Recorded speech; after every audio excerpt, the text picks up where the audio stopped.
Que la paix soit sur vous, les Gaulois et les Gauloises, courageux résistants et opposants à la dictature sataniste qui bientôt ne sera plus mondiale, mais locale, et qui pour finir disparaîtra totalement de la surface de la Terre, car nous l'aurons supprimée. Alors, je suis en train de relire une énième fois, et probablement une dernière fois, le premier volume de mon journal, qui donc, si Dieu le veut, paraîtra bientôt, et qui s'intitule « Jeanne revient ».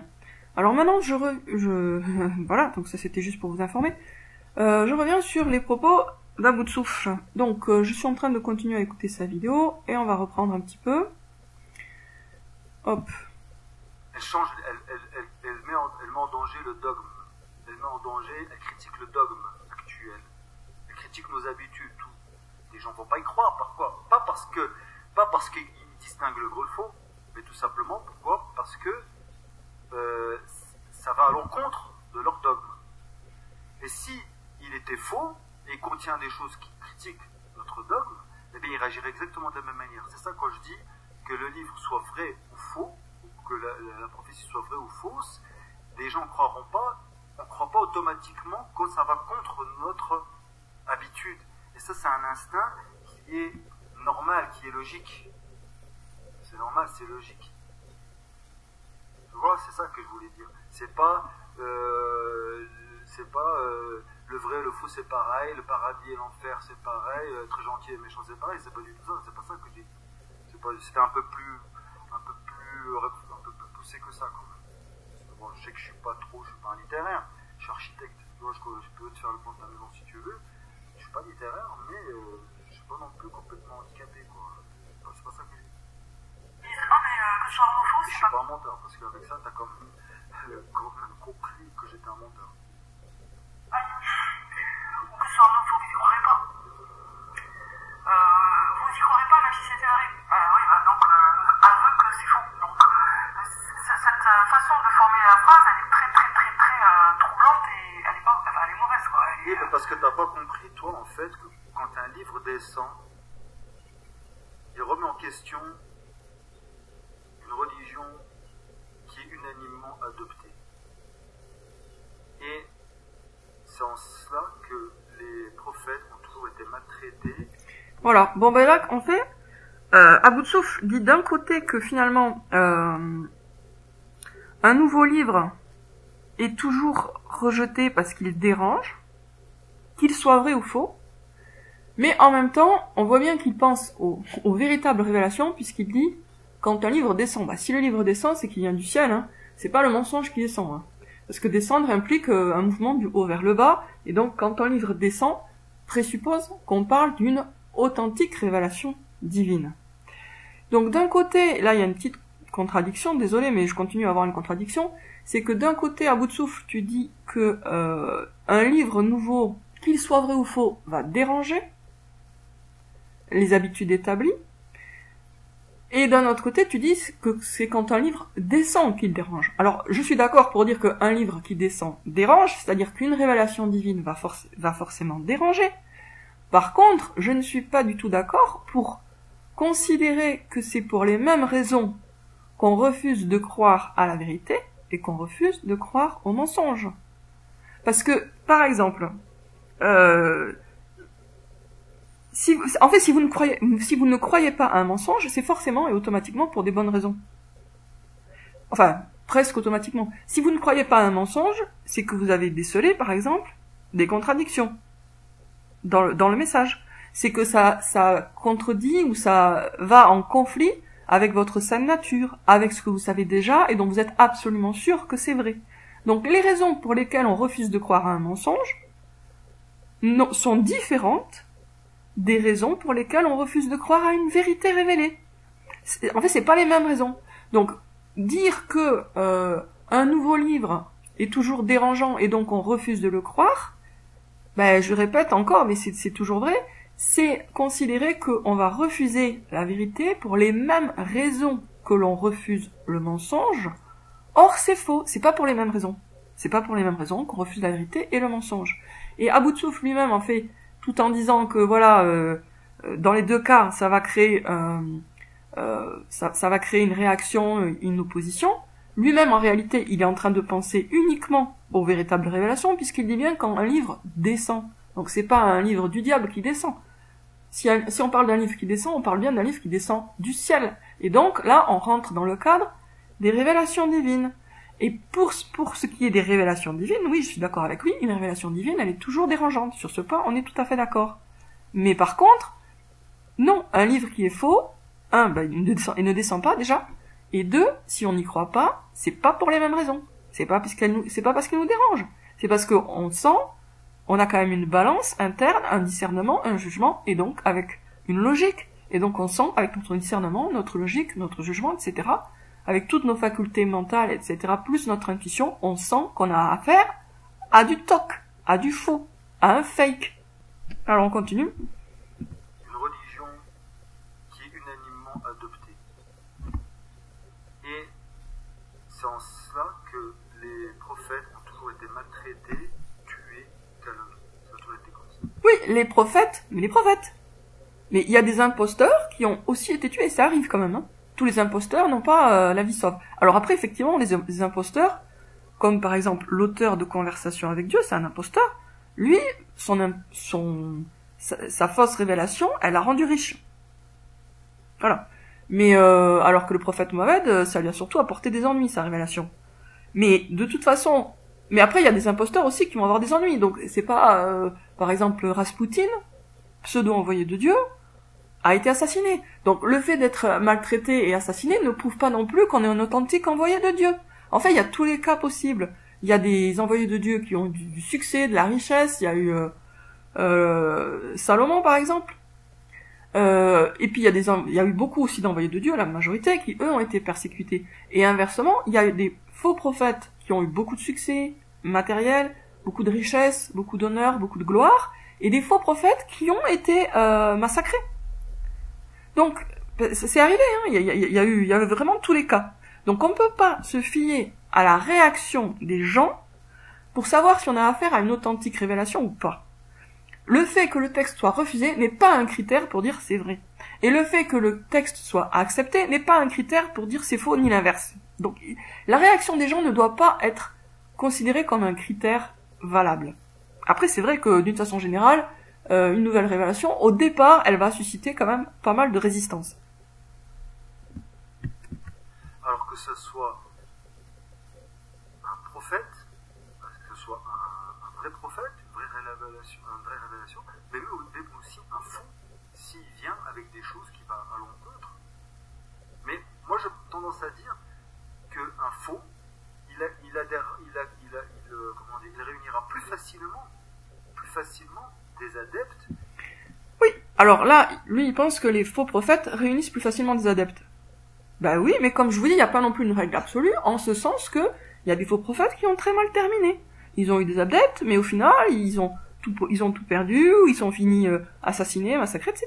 Donc en fait, il y a tous les cas. Je vous dis, Rasputin, si vous regardez un peu sa biographie, il a été considéré comme un authentique envoyé de Dieu, mais quand même, il a aussi il a été empoisonné et tué à la fin. Ce qui ne prouve pas qu'au final, c'était quand même un vrai envoyé de Dieu. Ça prouve rien du tout. Donc, il n'y a pas de règle absolue à en tirer. Et surtout, on ne peut pas dire raisonnablement que les gens refusent de croire à la vérité pour les mêmes raisons qu'ils refusent de croire au mensonge. Quelqu'un qui refuse de croire à un mensonge, il a un certain mérite. On ne peut pas lui reprocher de s'accrocher à ses habitudes puisqu'il a raison de refuser le mensonge qu'on lui présente. Donc on ne peut pas considérer que c'est les mêmes raisons, ça marche pas, là, ni avec la logique, ni avec le bon sens, ni avec l'expérience. C'est pour des raisons, excusez-moi d'insister autant, hein, mais c'est pour des raisons différentes qu'on refuse de croire au mensonge et qu'on refuse de croire à la vérité. Et c'est bien ce qui ressort clairement du Coran. Les gens qui croient le mensonge ou qui refusent la vérité, moi c'est les mêmes, hein. Les gens qui refusent la vérité, c'est des gens qui marchent tête baissée sur un chemin obscur, et les gens qui croient à la vérité, ils ont bénéficié de la lumière de Dieu, ils sont éclairés. Donc c'est pas pour les mêmes raisons que les uns et les autres refusent de croire. Quel vrai? Pourquoi? Parce qu'il va leur promettre un peu de dunya. Et les gens sont interdits. Je prends le cas de Mousseline Magdeb. Alors là, il dit les faux prophètes promettent un peu de dunya. Oui, souvent, Mais attention, hein, le prophète Mohammed, il a aussi promis de la dunya aux gens pour les inciter à se convertir. Il leur a dit mettez-vous de mon côté et vous allez avoir la victoire. Il leur a dit aussi. Donc d'une certaine façon, le prophète Mohammed, il a aussi en partie, et à certaines personnes, pas tout le monde bien sûr, hein, promis un peu de dunya. Et il a offert des moutons à des gens qui étaient plutôt tiédasses, etc. Donc c'est pas non plus une règle absolue. C'est un faux prophète. Beaucoup de gens, il a réuni une armée qui a quand même rivalisé avec celle des croyants, qui eux, ça faisait quand même des décennies qu'ils avaient travaillé. Les pauvres, ça fait 20 ans qu'ils bossent pour enraciner leur religion. Peut-être 20 ans. Le gars, ça fait en 2 ans, il t'a monté une religion, il t'a monté une armée. Donc le faux, il a été plus vite que le vrai. Mais le faux, en même temps, il va disparaître. Pourquoi? Parce que qu'est-ce qui fait que le vrai gagne au faux? C'est parce qu'il est enraciné. Alors là, je suis complètement d'accord.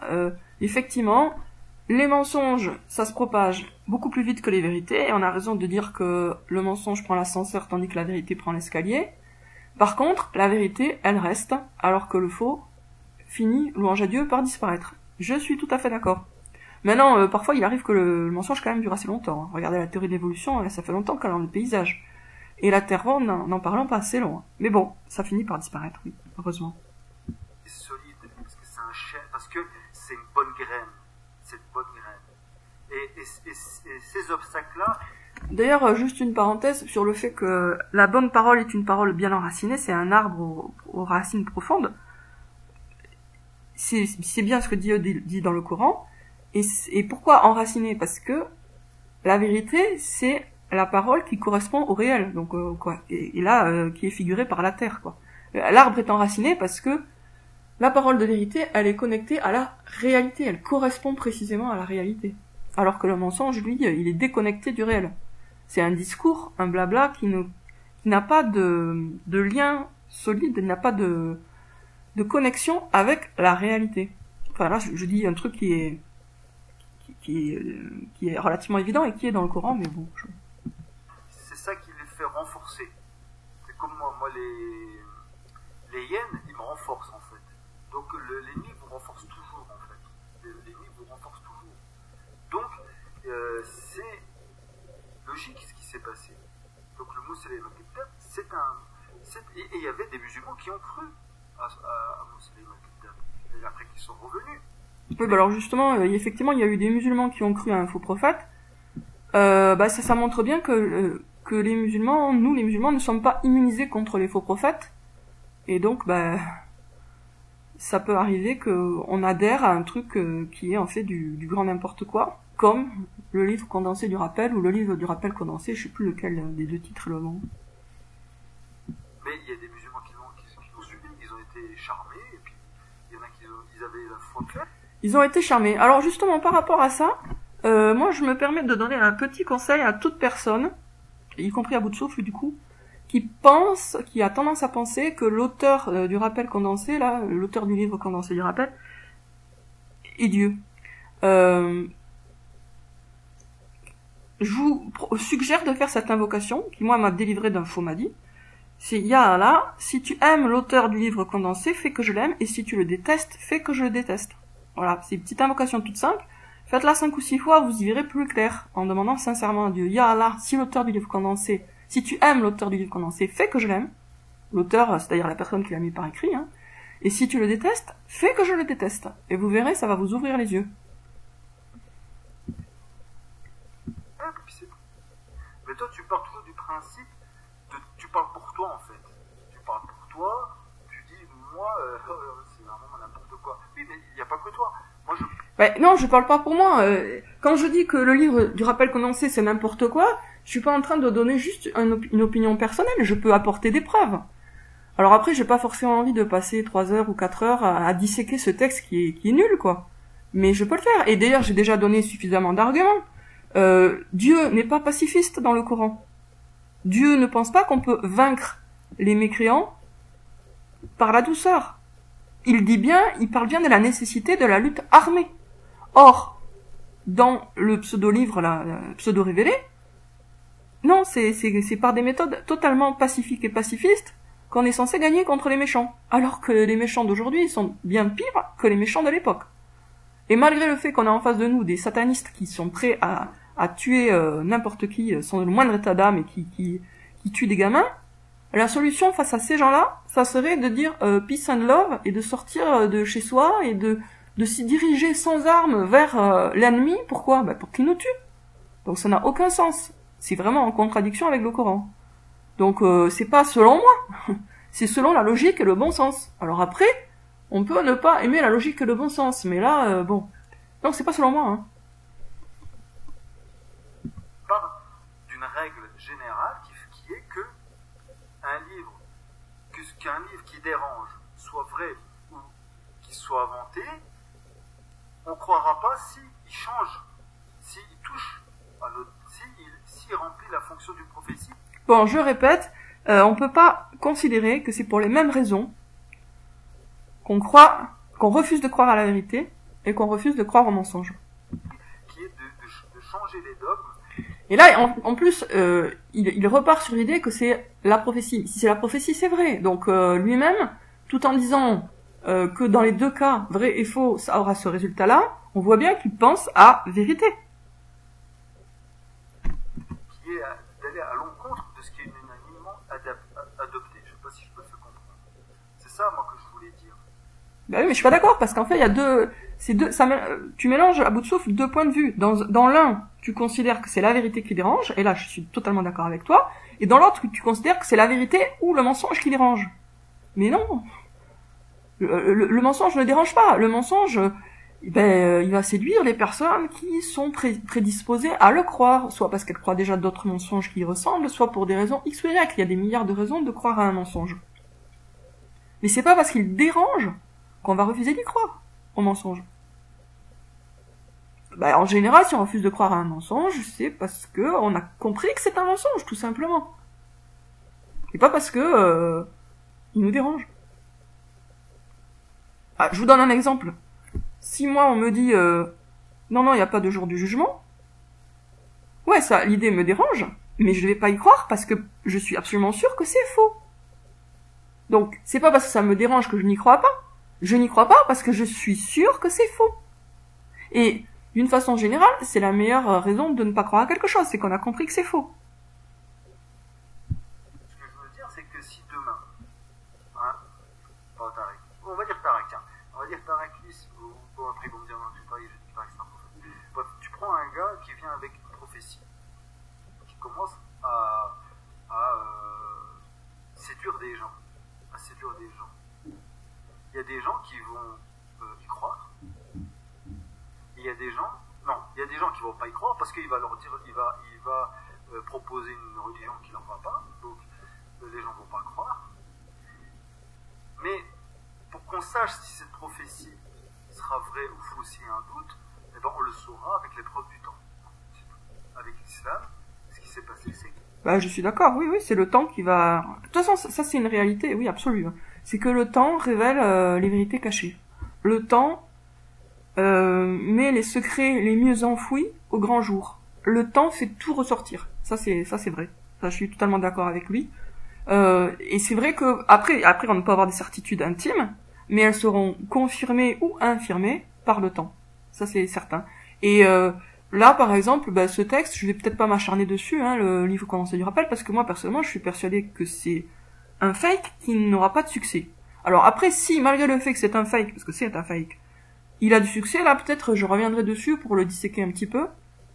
Mais qu'il en ait un petit peu ou beaucoup ou aucun, pour moi, enfin c'est sûr, c'est faux quoi. Et attribuer à Dieu des propositions absurdes et des trucs juste bêtes, et on voit bien que ça imite le Coran très mal. Bon pour moi ça y est, l'affaire est classée. Et après bien sûr chacun est libre de croire ce qu'il veut. Bon bref, alors je vais pas me répéter sans arrêt, on reprend juste un tout petit peu ce qu'il a dit et après je vais mettre un terme à cette vidéo là. Des gens qui vont y croire. Il y a des gens qui vont pas y croire parce qu'il va leur dire, il va proposer une religion qui leur va pas, donc les gens vont pas croire. Mais pour qu'on sache si cette prophétie sera vraie ou fausse, s'il y a un doute, eh ben on le saura avec l'épreuve du temps. Avec l'islam, ce qui s'est passé, c'est que que il s'est imposé. Il s'est imposé. Donc, pour répondre, si tu veux, d'une manière définitive, dans mon esprit, je me suis mal exprimé, probablement. Mais ce que je voulais dire par là, c'est quoi je dis ils n'y croiront pas. Je parle de l'esprit d'un livre qui est prophétique, qui change. Et voilà, qui est prophétique. Donc là, on parle bien d'une vérité. Ben là, je suis d'accord. Oui, bien sûr, quand on parle d'une vérité révélée, d'une révélation, oui, ça dérange. Mais c'est bien en parlant d'une parole révélée. Et moi, le point pourquoi j'ai buté dès le départ, ben parce que tu parlais d'un livre qui n'est pas un livre révélé. Comme d'un livre révélé. Alors, tu continues, ben c'est ton droit le plus strict, t'as le droit de croire ce que tu veux. Mais, reconnais que ta façon de raisonner n'a vraiment de sens que si on parle d'un livre révélé et pas d'un faux, quoi. Pas d'un faux. Qui vient changer les habitudes des gens, qui vient changer tout ce qui est unanimement acquis, adopté. Voilà ce que je voulais dire. Et par exemple, imaginons que demain, les satanistes nous concoctent une religion où la pédophilie est illégale, ça va déranger certaines personnes, mais c'est pas parce que ça les dérange qu'elles veulent pas l'accepter, cette nouvelle religion. C'est parce que c'est mal, parce que c'est faux, parce que ça vient pas de Dieu. Donc, on va pas leur dire ah mais vous n'acceptez pas la pédophilie parce que ça vous dérange dans vos habitudes et que vous êtes encroutés. Mais c'est pas pour ça qu'ils la refusent, hein, c'est parce que c'est mal. Donc toujours pareil, on ne peut pas raisonner de la même manière quand on parle d'un mensonge et d'une vérité. Il y a pas de commune mesure entre les deux. Même si en apparence on a affaire dans les deux cas à un livre avec des mots sur du papier, c'est totalement différent. Une vérité qui vient de Dieu, c'est de la lumière qui vient du ciel. Un mensonge, une fausse parole, une parole attribuée faussement à Dieu, c'est de l'obscurité qui vient de ténébrifère. Donc refuser de croire à la lumière, c'est pas comme refuser de croire aux ténèbres. Et ça, les gens ne croiront jamais à ce qui va changer leur habitude. Parce que ça, c'est quelque chose de humain. Mais ceux qui croient ne sont pas les mêmes. Ceux qui croient ne sont pas les mêmes. Je dis pas que je suis au-dessus de tout, etc. Comment je crois ça, c'est pas ça. Moi, j'ai trouvé juste quelques idées qui me plaisaient bien. Il disait qu'il fallait pas consommer ce que fabriquaient les diables. Oh, tiens, un musulman qui dit ça, c'est très très rare. Il a parlé de... Alors, il ait des idées sympathiques, des trucs intéressants, oui, mais la démarche d'attribuer ses idées personnelles à Dieu, ça c'est pas sympa. Ça c'est pas honnête, ça c'est pas droit. Et Dieu déteste ça. Donc même s'il y a 80% de vérité dans son texte, et je pense pas qu'on puisse aller d'ailleurs jusqu'à 80%, à partir du moment où il ment de façon fondamentale en attribuant ses propres mots, ses propres pensées à Dieu, ben moi personnellement ce type, je n'ai aucun respect pour lui. C'est un imposteur. Il attribue à Dieu des mots qu'il n'a jamais prononcés. Il lui prête des raisonnements qu'il n'a jamais tenus. De quoi d'autre? Il a parlé plein de choses. Il a parlé qu'il fallait dépasser les dogmes, qu'il fallait s'ouvrir, qu'il fallait se décloisonner. Tu vois, je suis pas rentré vraiment dans l'étude de texte, parce que ça ne m'intéresse pas, c'est pas mon truc. J'ai juste regardé des idées. Oui, mais que les idées soient sympathiques, c'est une chose, mais je répète, il faut quand même prendre en compte tout le contexte. On peut pas... une idée te paraît sympa, et du coup, ah ouais, mais moi aussi, quand je suis tombée sur le texte au début, je me suis dit, ah, il y a un truc, on dirait qu'il a l'air de dire que peut-être la Kaaba n'est pas en Arabie. Ah tiens, peut-être c'est intéressant, je regarde le texte. Mais je vais pas juste accepter un texte comme venant de Dieu sous prétexte qu'il y a certaines idées qui collent avec les miennes. Ça suffit pas, hein, c'est vraiment pas suffisant comme critère. Il faut que ce soit déjà totalement... Alors totalement cohérent. Oui, dans la mesure où il est musulman, il faut que ce soit totalement cohérent avec le Coran. Après, si c'était une révélation qui était venue aux chrétiens, ça serait différent. Je pense qu'il y a des révélations faites aux chrétiens qui s'adaptent en fait en partie à leur dogme.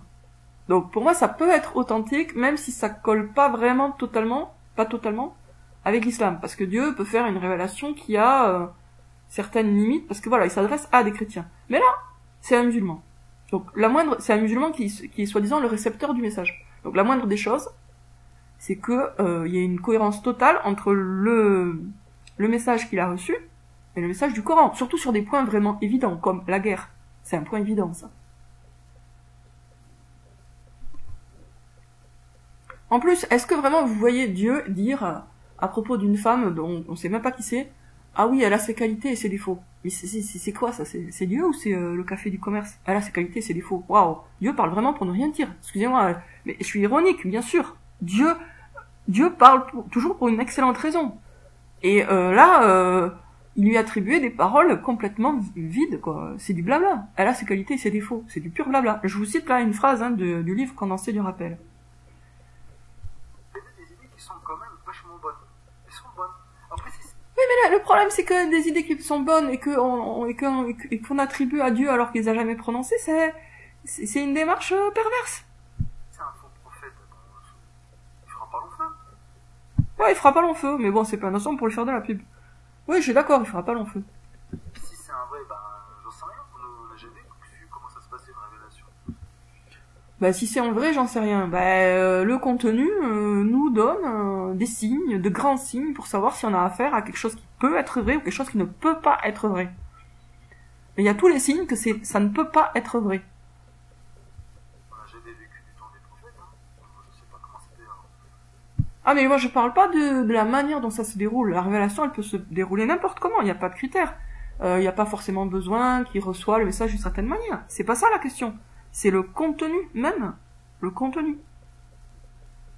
Il y a des critères sur le contenu.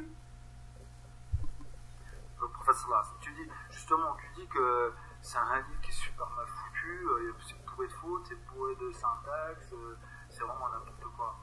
Mais je veux dire, tu sais, moi j'avais écouté une fois un allemand, il disait que le Coran c'est vraiment un fourre-tout, quoi. Donc ça dépend, c'est toi. Non, alors y en a qui disent que c'est un fourre-tout en termes d'organisation pour le Coran. Ensuite, il faut bien prendre en compte quand même que le Coran, là, dans l'ordre dans lequel on le lit, c'est pas l'ordre chronologique, donc c'est un ordre qui est faux et qui du coup crée de la confusion. Première remarque. Ensuite, là, c'est par rapport à l'organisation, mais par rapport au style même, à la langue, tout le monde à l'époque, et c'était les contemporains qui étaient le mieux placés pour en juger, puisque eux, ils ont reçu la révélation par rapport à leur propre langue. Donc les contemporains sont les mieux placés pour juger de la qualité littéraire de la langue. Et tout le monde a été en admiration devant la qualité littéraire de la langue du Coran. Là, le pseudo-livre condensé du pseudo-rappel, c'est d'une qualité, c'est même pas, je crois, n'importe quel roman sentimental bas de gamme dans ma bibliothèque, c'est mieux écrit. Mais genre, beaucoup mieux écrit. Donc, ça émane de quelqu'un qui ne maîtrise absolument pas la langue. Alors, s'il disait, voilà ce que j'ai compris, Dieu m'a fait comprendre, il n'y aurait pas de problème. Mais ça se présente comme une révélation divine directe. Donc, du coup, ça voudrait dire que Dieu n'est pas capable de parler correctement en français. C'est pas comme quelqu'un qui vous dit, voilà, j'ai l'impression que Dieu me fait passer tel message, et puis il le dit avec ces mots qui sont peut-être maladroits. Là, ok, oui, pourquoi pas, c'est possible. En tout cas, il n'y a pas de raison de bloquer sur la formulation, si, selon lui, c'est juste ce qu'il a compris d'un message de Dieu qui n'était pas forcément formulé d'une façon précise. Mais à partir du moment où le texte présente comme la parole exacte de Dieu, puisque c'est Dieu qui parle dans le texte, soi-disant, dit ceci, dit cela, donc qui est dit au messager, ben c'est Dieu, hein, comme dans le Coran. Donc à partir du moment où ça se présente comme les mots exacts prononcés par Dieu, voulus par Dieu, ça devient ridicule. Ridicule. Que Dieu s'exprime aussi mal. Toi qui parles, tu parles de toi. Tu parles de toi, mais tu prends pas, tu considères pas un livre, parce que tu donnes pas la considération de la prétention d'un livre saint.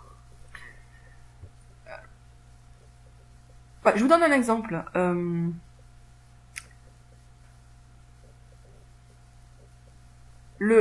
Bernadette Soubirous, elle a eu droit à des révélations dans sa langue. C'était un patois. Donc Dieu lui très bien pour parler en patois, on est bien d'accord. Mais même en patois, c'était du patois bien goupillé, quoi. Bon, on reprend. Pourquoi, je sais pas pourquoi il dit... attendez, hop, une minute. Et puis si c'est un vrai, j'en sais rien. On n'a jamais su comment ça se passait une révélation. On n'a jamais vécu du temps des prophètes. Hein.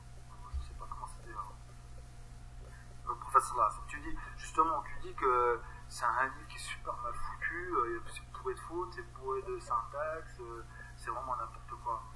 Mais je veux dire, tu sais, moi j'avais écouté une fois un allemand, il disait que le Coran c'est vraiment un fourre-tout, quoi. Donc ça dépend, c'est toi qui parles, tu parles de toi. Donc là je répète, hein, le Coran peut être considéré comme un fourre-tout dans la mesure surtout où il est présenté dans le mauvais ordre, les sourates. Mais en termes de qualité de langue, personne, même les pires mécréants, n'ont jamais dit, ou alors s'ils l'ont dit, c'est vraiment en dépit du bon sens et de tout ce que tout le monde a dit, que la qualité littéraire de la langue, elle est extrêmement grande. Alors il y a des polythéistes à l'époque qui ont dit oui, mais il y a tel mot qui est pas de l'arabe, et en fait c'est eux qui connaissaient pas le mot. Donc c'est une langue littéraire raffinée, le Coran. Tu parles de toi, mais tu prends pas, tu considères pas un livre, parce que tu donnes pas la considération de la prétention d'un livre saint qui vient changer les habitudes des gens. Ça c'est différent. Non, mais ça c'est le fait qu'il change les habitudes des gens, ça n'a rien à voir avec la qualité littéraire du texte, quoi. Parce que la forme, on s'en fout de la forme après. Ah ben non, on s'en fout pas, parce qu'en fait ça fait partie des signes. Et là je dis bien, je répète, ça fait partie des signes dans la mesure où le texte se présente comme une révélation divine directe. Et ça fait partie des signes. Si c'est, qu'est-ce qu'il va y rester comme critère si on considère que la beauté n'en fait pas partie? La beauté fait partie des signes. Dieu est beau et il aime la beauté. Il va pas faire descendre une révélation moche. Et il y a des gens qui se sont convertis à l'islam à cause de la beauté du Coran. Et c'était pas une mauvaise raison de se convertir, c'était une bonne raison. Parce que ce qui est beau est en lien avec ce qui est vrai. La vérité et la beauté sont liées. D'ailleurs, tout le monde fonctionne naturellement comme ça, c'est-à-dire que on va être plus facilement séduit et convaincu par des arguments où il y a des rimes, où c'est euphonique à l'oreille, où il y a des images bien choisies, que par quelque chose qui est mal fichu, ça c'est normal. Donc non, la forme on s'en fout pas. À partir du moment où... Alors comme je vous disais, il faut faire la différence entre ce qui serait une inspiration divine, je sais pas moi, il y a quelqu'un qui a reçu une inspiration comme quoi il doit faire telle chose, ou il doit dire tel truc, mais c'est juste l'idée vague et puis il l'exprime avec ses mots. Ok. Mais dans ce cas-là, il va pas prétendre qu'il est en train de dire exactement la parole qui lui a été révélée.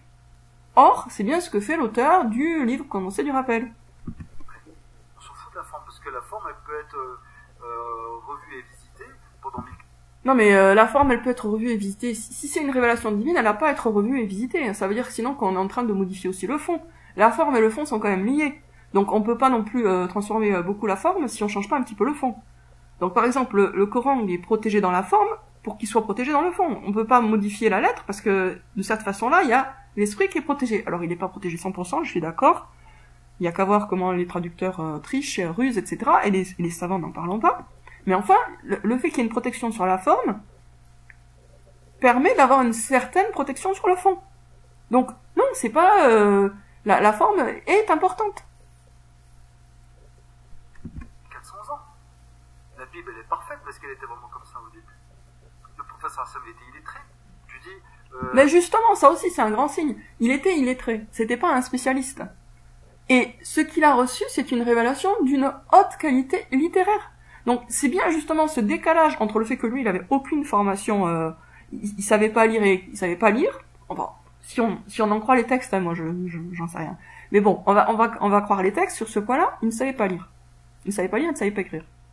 Et malgré ça, de lui émane un discours, le Coran, qui est bien supérieur à tout ce qu'ont fait les poètes les plus doués des siècles précédents et de sa génération. Donc ça, c'est un signe, justement. C'était un signe qu'on avait affaire à une révélation divine. La beauté du texte. Il y en avait un, c'était une espèce de poète, justement. Il a dit au prophète, il paraît que tu fais de la poésie, récite-moi un peu ce que tu écris, on va faire une espèce de concours, quoi. Et du coup, il a écouté le Coran, et puis il s'est converti. Parce qu'il a été subjugué par la beauté du Coran. Quand même, Allah, il peut quand même écrire, Allah saurait parler en arabe et pas en français. Pourquoi Allah, il a écrit un Coran super bien fait, avec une super littérature, et pas ce livre-là. Déjà, ça c'est complètement faux. Parce que Allah, il est au-delà des codes, il est au-delà du langage. Il est au-delà des codes et du langage, oui, mais il s'adresse à des hommes. Comment? Il faut que les hommes ils aient des arguments, il faut qu'ils aient des signes pour croire que c'est vrai. Et la beauté de la forme fait partie des signes qui nous sont donnés par Dieu. Donc, bien sûr que Dieu est au-delà de tout ça, mais il s'adresse à nous, et il veut nous donner des raisons de croire. S'il nous donnait aucune raison de croire, sur quoi on pourrait être jugé? Ah ben non, désolé Dieu, mais j'ai pas cru à sa révélation, j'avais aucun argument pour y croire. J'avais aucune preuve pour y croire, j'avais aucun signe pour y croire. Bah Dieu serait pas juste s'il nous envoyait en enfer, alors qu'il nous a donné aucune raison de croire à ses révélations. Donc la beauté de la forme, ça fait partie des signes qui amènent à croire à la révélation. Combien de gens ont été fascinés par le Coran parce qu'ils ont aimé la récitation du Coran faite par une belle voix, d'une voix mélodieuse? Et on va dire on s'en fout? Ben non, on s'en fout pas. Le texte est mis en valeur par la beauté de la voix et tout ça le rend plus persuasif, plus séduisant, et c'est bien. Il faut que la beauté, il faut que la vérité soit belle pour plaire. Donc, bien sûr que Dieu, même si Dieu est au-delà de tout ça, Dieu s'en soucie, puisqu'il se soucie de nous donner des raisons de croire. Bon, je vais en rester là pour l'instant, parce que finalement c'est relativement long. Voilà, bon, du coup, ça ouvre des sujets qui me paraissent importants. La forme n'est pas un point de détail, et Dieu s'en soucie comme il se soucie de tout. Hein. Voilà, sur ce, je vous dis à très bientôt les amis, très bientôt les Gaulois et les Gauloises.